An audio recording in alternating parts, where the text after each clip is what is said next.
আসসালামু আলাইকুম দর্শক, সিতুস কিচেনে আপনাদের সবাইকে স্বাগতম। আজকে আমি রান্না করে দেখাবো গরুর মাংস আলু দিয়ে। চলুন দেখে আসি কিভাবে আলু দিয়ে গরুর মাংস রান্না করতে হয়। এখানে আমি একটি পাতিল বসাই দিছি। এখন তেল দিয়ে দিয়েছি। এখন পেঁয়াজ কুচি দিয়ে দিয়েছি। এখন একটু নেড়ে চেড়ে নিব। এখন দারুচিনি, এলাচ, তেজপাতা দিয়ে দিব। সবগুলো একসাথে একটু ভেজে নিব। ভাজা হয়ে গেছে। এখন আদা, রসুন আর মরিচ বাটা দিয়ে দিয়েছি।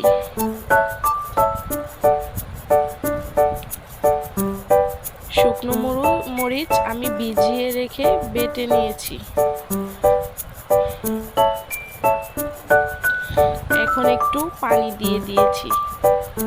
এখন একটু লবণ, একটু গুঁড়ো মরিচ, হলুদ গুঁড়ো, ধনিয়া সবগুলো একসাথে ভালোভাবে কষিয়ে নিব।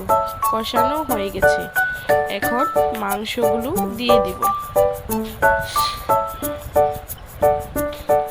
এখন সবগুলো ভালোভাবে একসাথে নেড়ে চেড়ে দিব।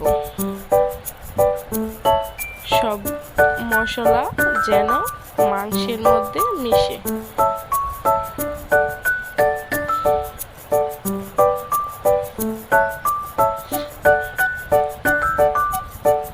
আস্তে আস্তে করে ভালো করে কষিয়ে নিতে হবে।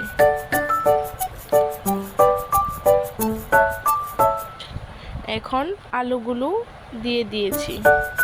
আলুগুলো মাংসের সাথে মিশিয়ে নিব নেড়ে চেড়ে।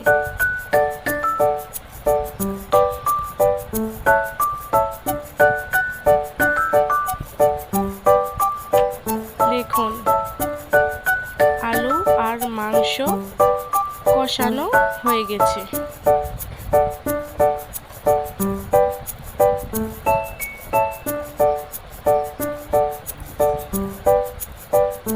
এখন পানি দিয়ে দিব। পানি দিয়ে ভালোভাবে জাল করে নিব।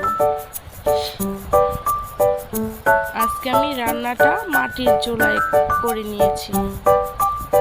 মাটির চুলার রান্না খেতে অনেক মজাদার। এখন জিরা গুঁড়া দিয়ে দিব।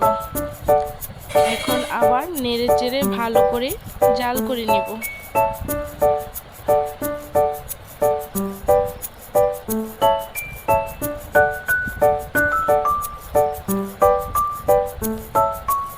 দেখুন রান্নাটা প্রায় হয়ে এসেছে। এখন চুলা থেকে নামিয়ে নিব। দেখুন রান্নাটা কতটা সুন্দর ও মজাদার হয়েছে। চাইলে আপনারাও বাসায় ট্রাই করে দেখতে পারেন। ভিডিওটি ভালো লাগলে লাইক, কমেন্ট, সাবস্ক্রাইব করে পাশে থাকবেন। আজকের মতো ভিডিওটি এই পর্যন্তই। সবাইকে আসসালামু আলাইকুম।